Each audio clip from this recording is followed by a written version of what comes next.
ഈശോയുടെ തിരുഹൃദയത്തിന് സ്തുതി. ഈശോയുടെ തിരുഹൃദയത്തെക്കുറിച്ച് ധ്യാനിക്കുവാനും ചിന്തിക്കുവാനുമായി തിരുസഭാ മാതാവ് പ്രത്യേകമാംവിധം മാറ്റിവെച്ചിരിക്കുന്ന മാസമാണല്ലോ ജൂൺ മാസം. ഈശോയുടെ പിളർക്കപ്പെട്ട തിരുഹൃദയം അത് നമുക്ക് രക്ഷയുടെ കവാടമാണ്.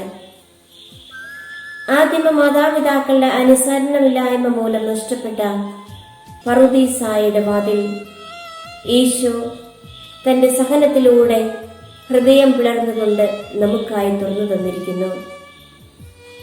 കുരിശുമരണം വരെ അതെ പൂർണ്ണമായും പിതാവിന് അനുസരണമുള്ളവനായി നമുക്കായി മുറിക്കപ്പെട്ട അവിടുത്തെ ഹൃദയത്തിൽ നിന്നും രക്ഷയുടെ നേർച്ചാൽ ഇന്നും ലോകത്തിലേക്ക് ഒഴുകുന്നു. ഈശോയുടെ തിരുഹൃദയത്തിൽ നിന്നും ഒഴുകിയ അവസാന തുള്ളി ജലം അത് നമ്മെ പാപക്കറകളിൽ നിന്നും കഴുകി നിർമ്മലരാക്കുന്നു.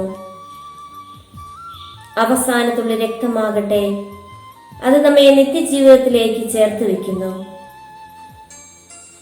മുറിവേറ്റ ഈശോയുടെ തിരുഹൃദയം മുറിക്കപ്പെട്ടവന്റെ, വേദനിക്കുന്നവന്റെ, അധ്വാനിക്കുന്നവന്റെയൊക്കെ ആശ്വാസ കേന്ദ്രമാണ്.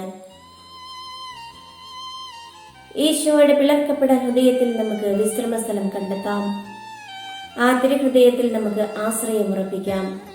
ഈ തിരുഹൃദയം നമ്മെ എന്നും അനുഗ്രഹിക്കുമാറാകട്ടെ. തിരുഹൃദയത്തിൻ മുൻപിൽ മെഴുതിരിനാളം പോലെ ഉരുകിടുമാത്മാവിൽ നീ നിരുപമ സ്നേഹം നൽകൂ.